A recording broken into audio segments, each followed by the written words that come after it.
Hello, this is Beth Andriachi, and this is my final presentation for Buddhism and Social Change online class. My topic for this presentation is Hope for Female Sexuality, Freedom, and Growth in the Future of Buddhism.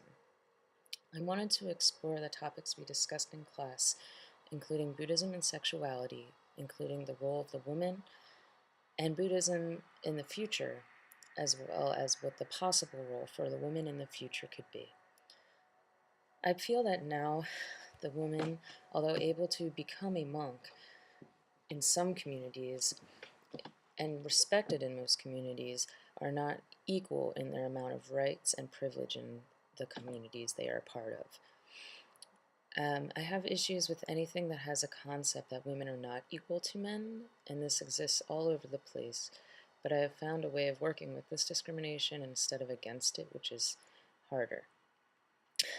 There's a quote from, and I apologize if I do not pronounce this name correctly, but Oipron Kuhan Keu, and that is from the article of Feminine and Buddhism that we were assigned called A Reflection Through Personal Life and Working Experience.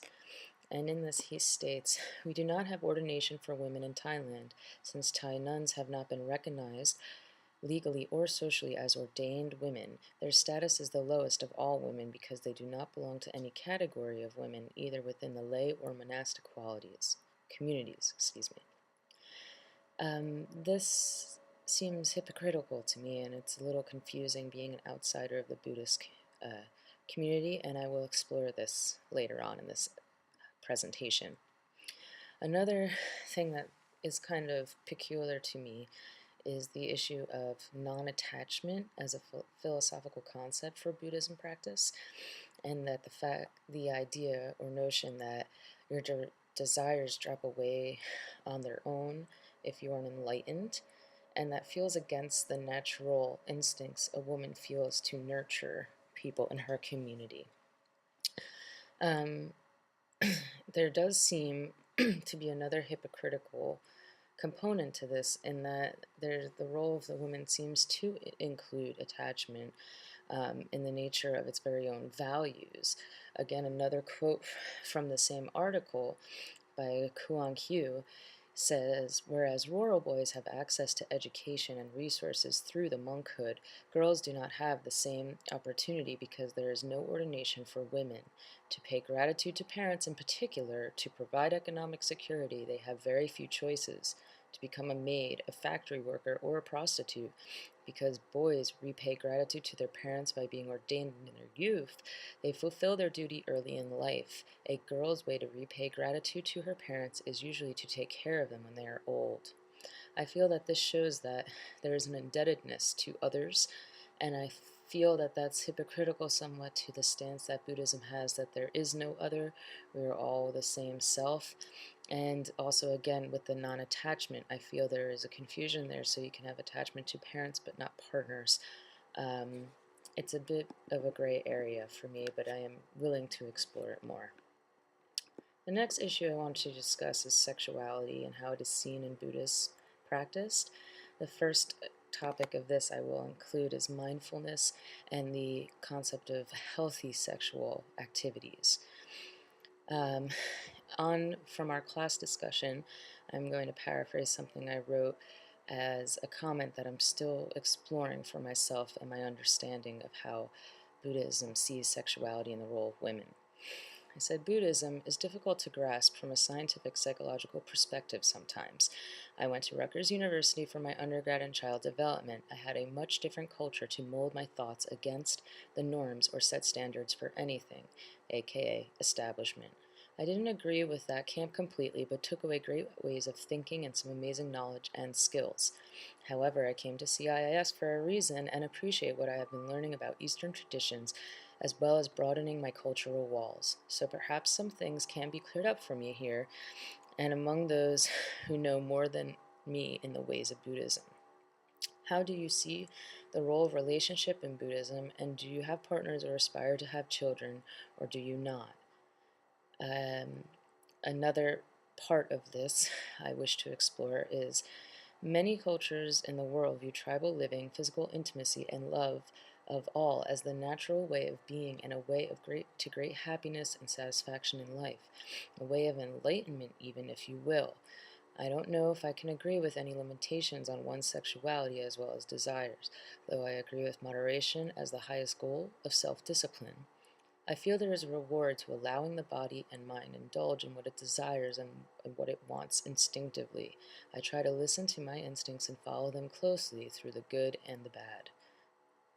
This is something I feel strongly about, and I have a bit of a confusion as to how someone who practices Buddhism must go against what they feel naturally in a desire, especially for sexuality, and having a set of rules to follow upon of what is healthy or not healthy, and how that lives up to the tenets set for proper sexual conduct, which leads me to my next topic of no sexual misconduct in the rules, as you could say, for Buddhist practice. I feel that restrictions and limits create definitions, which ultimately makes a feeling of oppression. Although I agree that any violence, manipulation, deceit, or causing of suffering in the context of relationship is incorrect and feels morally wrong, as well as no need for exploitation or dehumanization. That is how I feel. However, although I agree that no one should ever be harmed by sexual conduct, I am confused with the idea that the many are hurt by sex, because anything in life many people are hurt by, and I don't see anyone setting rules, too many rules for how to conduct oneself in other ways aside from just sex.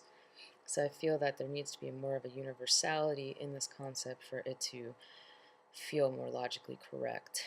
I think that I will quote something else I wrote in the discussion for this class, which was the idea I had that I admit that I am not much of a spiritual person, but the closest I get to this feeling is the connection during musical interactions or sexual play and intercourse.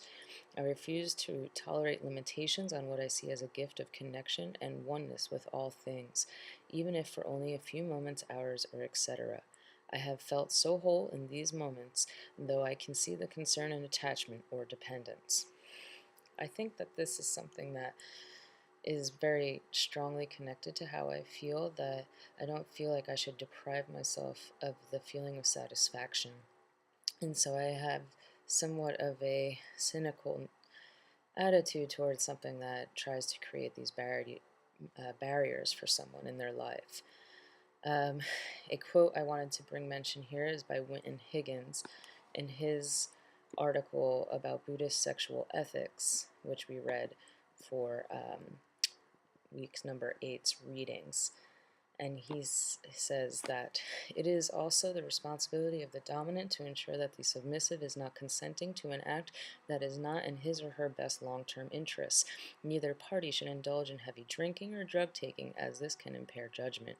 A description follows of the mechanism for instantly withdrawing consent, the uttering of a pre-agreed safe word which immediately brings the procedure in question to an end. Then the statement of ethics resumes. In order to enjoy the possibilities of the world of BDSM offers, one must first discover respect and trust both of oneself and to others. Elements of all 5 precepts are there, including the last. On the basis of this statement, we can conclude that Salon Kitty comes closer to Dharma than fundamentalist social engineering killjoys of various religious persuasions. This is a very powerful statement that I will discuss in part 2 of this presentation.